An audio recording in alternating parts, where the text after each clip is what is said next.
یوحنا عارف کا مکاشفہ 20واں باب 1000 سال۔ پھر میں نے ایک فرشتے کو آسمان سے اترتے دیکھا جس کے ہاتھ میں اتاہ گڑھے کی کنجی اور ایک بڑی زنجیر تھی۔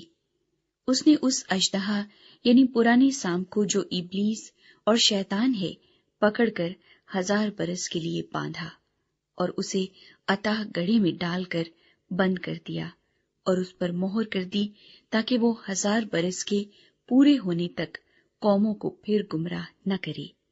اس کے بعد ضرور ہے کہ تھوڑے عرصے کے لیے کھولا جائے۔ پھر میں نے تخت دیکھے اور لوگ ان پر بیٹھ گئے اور عدالت ان کے سپرد کی گئی، اور ان کی روحوں کو بھی دیکھا جن کے سر یسوع کی گواہی دینے اور خدا کے کلام کے سبب سے کاٹے گئے تھے، اور جنہوں نے نہ اس حیوان کی پرستش کی تھی نہ اس کے بت کی، اور نہ اس کی چھاپ اپنے ماتھے اور ہاتھوں پر لی تھی۔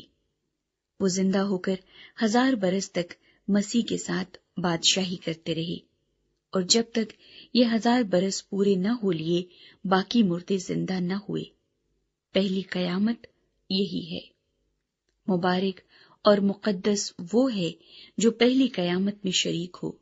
ایسوں پر دوسری موت کا کچھ اختیار نہیں، بلکہ وہ خدا اور مسیح کے کاہن ہوں گے اور اس کے ساتھ 1000 برس تک بادشاہی کریں گے۔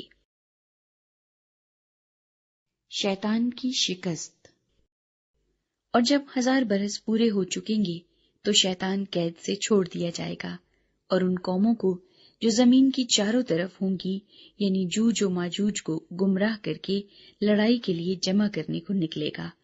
ان کا شمار سمندر کی ریت کے برابر ہوگا، اور وہ تمام زمین پر پھیل جائیں گی اور مقدسوں کی لشکرگاہ اور عزیز شہر کو چاروں طرف سے گھیر لیں گی، اور آسمان پر سے آگ نازل ہو کر انہیں کھا جائے گی، اور ان کا گمراہ کرنے والا ابلیس آگ اور گندک کی اس جھیل میں ڈالا جائے گا جہاں وہ حیوان اور جھوٹا نبی بھی ہوگا، اور وہ رات دن ابدالآباد عذاب میں رہیں گے۔ یوم انصاف۔ پھر میں نے ایک بڑا سفید تخت اور اس کو جو اس پر بیٹھا ہوا تھا دیکھا، جس کے سامنے سے زمین اور آسمان بھاگ گئے اور انہیں کہیں جگہ نہ ملی۔ پھر میں نے چھوٹے بڑے سب مردوں کو اس تخت کے سامنے کھڑے ہوئے دیکھا، اور کتابیں کھولی گئیں۔ پھر ایک اور کتاب کھولی گئی یعنی کتاب حیات، اور جس طرح ان کتابوں میں لکھا ہوا تھا ان کے اعمال کے مطابق مردوں کا انصاف کیا گیا۔ اور سمندر نے اپنے اندر کے مردوں کو دے دیا، اور موت اور عالم ارواح نے اپنے اندر کے مردوں کو دے دیا، اور ان میں سے ہر ایک کے اعمال کے موافق اس کا انصاف کیا گیا۔ پھر موت اور عالم ارواح آگ کی جھیل میں ڈالے گئے۔ یہ آگ کی جھیل دوسری موت ہے۔ اور جس کسی کا نام کتاب حیات میں لکھا ہوا نہ ملا وہ آگ کی جھیل میں ڈالا گیا۔